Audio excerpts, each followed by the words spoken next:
জেলতেই থাকিব লাগিব সুমি বিশাল তাৰ্কিক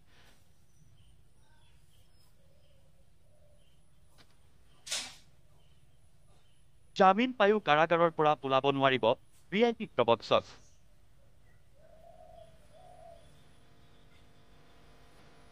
বৰবৰুৱা আৰু দুলিয়াজান থানাত ৰুজু হৈ থকা দুটা গোচৰে পাৰুকৈয়ে আমনি দিছে চেলিব্ৰিটি সুমিক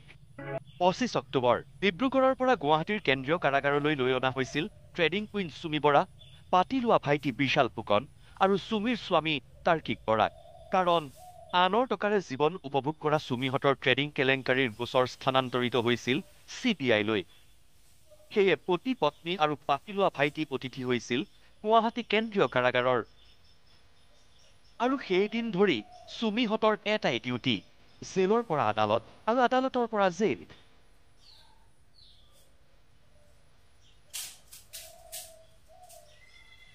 জেলৰ পৰা আদালত আৰু আদালতৰ পৰা জেললৈ তাতপাতি কাঢ়ি কাঢ়ি ভাগৰি পৰিছে ৰিলছ এই মুহূৰ্তত দেখিবলৈ পোৱা গৈছে আৰু সুমি বৰাক বৰ্তমান আদালতত হাজিৰ কৰোৱা হৈছে CBI-ৰ বিশেষ আদালতত সুমি কিবা ক'ব আপুনি যেহেতু কালি জামিন মঞ্জুৰ কৰা হৈছে বিশাল তাৰ্কিকৰ কি ক'ব এই মুহূৰ্তত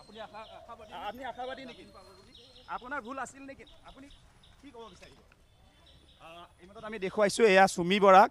CBI-ৰ বিশেষ আদালতত হাজিৰ কৰোৱা হৈছে তাৰ্কিক বৰা আছে এই মুহূৰ্তত ডিব্ৰুগড় থানাত ৰুজু হোৱা 352/24 গোচৰতে গুৱাহাটী উচ্চ ন্যায়ালয়ে জামিন মঞ্জুৰ কৰে সুমি বিশাল তাৰ্কিকহঁতৰ কিন্তু জামিন পায়ো কিয় জেলৰ পৰা ওলোৱাৰ ভাগ্য নহল সুমি বিশালৰ ভুক্তভোগীয়ে তৰা দুটা গোচৰে পাৰুকৈয়ে আউল লগাইছে সুমি বিশাল তাৰ্কিকৰ জামিনত কাৰণ ডিব্ৰুগড়ৰ বৰবৰুৱা থানাত আৰু দুলিয়াজান থানাত ৰুজু হৈ আছে দুটাকৈ গোচৰ ভুক্তভোগীৰ গোচৰ কেইটা হৈছে 85/24 আৰু 98/24 কাৰণ উক্ত গোচৰ দুটা ডিব্ৰুগড় আৰক্ষীয়ে হস্তান্তৰেই নকৰিলে CBI যাৰ বাবে মুকলি আকাশৰ তললৈ ওলাই আহিব নোৱাৰিলে সুমি তাৰ্কিক আৰু পাতি লোৱা ভাইটি বিশাল ফুকন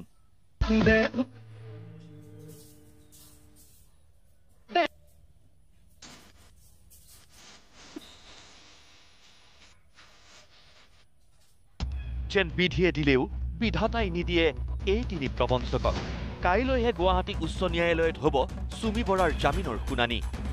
অভিযোগনামা দাখিলত তদন্তকাৰী সংস্থা চূড়ান্ত ব্যৰ্থ হোৱাৰ বাবেই মঙলবাৰে এটা গোচৰত জামিন লাভ কৰিছিল বিশাল আৰু তাৰ্কিকে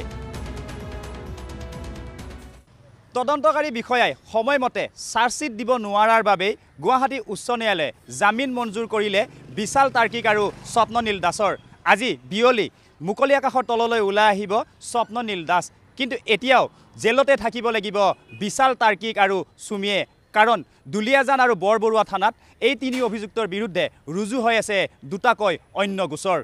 যিসকল জড়িত আছিলে ডিব্ৰুগড় গোচৰটোত সেই ব্যক্তিখিনিৰ CBI তদন্ত কৰি থকা নহয় অসম পুলিচে তদন্ত কৰি থকা আৰু দুটা গোচৰ ৰেজিষ্টাৰ্ড হৈ আছে আৰু সেই গোচৰকেইটা হৈছে এটা বৰবৰুৱা থানাৰ আৰু এটা দুলিয়াজান থানাৰ এই গোচৰ দুটাত যদিহে এই জামিন পোৱা ব্যক্তিখিনিক অসম আৰক্ষীয়ে চোন এৰেষ্ট কৰি থৈছে তেনে নিশ্চিতভাৱে সেই গোচৰ দুটাত জামিন পোৱাৰ পিছতহে যিসকলে মহামান্য উচ্চ ন্যায়ালয়ৰ জৰিয়তে ডিব্ৰুগড় গোচৰটোত প্ৰথম গোচৰটোত জামিন পাইছিলে তেতিয়াহে আন দুটা গোচৰত জামিন পালেহে তেওঁলোকৰ মুকলি আকাশৰ তললৈ ওলাই অহাৰ পথ প্ৰশস্ত হ'ব বিগত এমাহে সুমি বিশালহঁতক দেখি দেখি হতভম্ব হৈ পৰিছে আদালতৰ বাহিৰে ভিতৰে সৰু সুৰা কাম কৰি দুবেলা দুমুঠি খাই বৈ থকা খাটি খোৱাসকল কাৰণ কোনোবাজনে যদি 2000 কোটিৰ লুণ্ঠন কৰিছে তেন্তে আন কোনোবাই গিলিছে বিনিয়োগকাৰীৰ 7-8 হাজাৰ কোটি টকা কিন্তু তথাপিও যে এওঁলোক অনুতপ্তহীন সেয়ে সদায় দেখি থকা সকলে কৈছে আমি তেওঁলোকক ধন্যবাদহে দিম সিহঁতে আৰু কি আৰু এনে বিন্দাছ আহে আৰু ধুনীয়াকৈ হাঁহি চাহি আহে আমি আৰু দেখি থাকোঁ যে ইমান কাম কৰিও বেয়া কাম কৰিও যে হাঁহি আহিব পাৰিছে এইখিনিয়ে তাৰমানে বহুত আৰু মানে ধন্যবাদ দিছোঁ আৰু তাৰমানে এনেকুৱা আৰু এতিয়া আকৌ কেইদিনমান পিছত আৰু কি আৰু ওলাই আহিব আৰু বুধবাৰে গুৱাহাটীৰ CBI আদালতত হাজিৰ কৰোৱা হৈছিল সুমি তাৰ্কিক বিশাল দীপাংকৰ বৰ্মন আৰু ট্ৰেডিং গুৰু স্বপ্ননীল দাসক ইয়াৰে স্বপ্ননীলেহে সুবিধা পালে মুকলি আকাশৰ তললৈ ওলাই অহাৰ স্বপ্ননীল দাসৰ যিটো গোচৰ গুৱাহাটীত ৰুজু হৈছিলে আৰু পিছলৈ যিটো গোচৰ হস্তান্তৰিত হৈছিলে চেণ্ট্ৰেল ব্যুৰো অফ ইনভেষ্টিগেশ্যনলৈ, সেই গোচৰটোত জামিন লাভ কৰিছে স্বপ্নলীলা দাসে ইতিমধ্যে, আৰু আজি জামিননামা দাখিল কৰাৰ সময় সমাগত।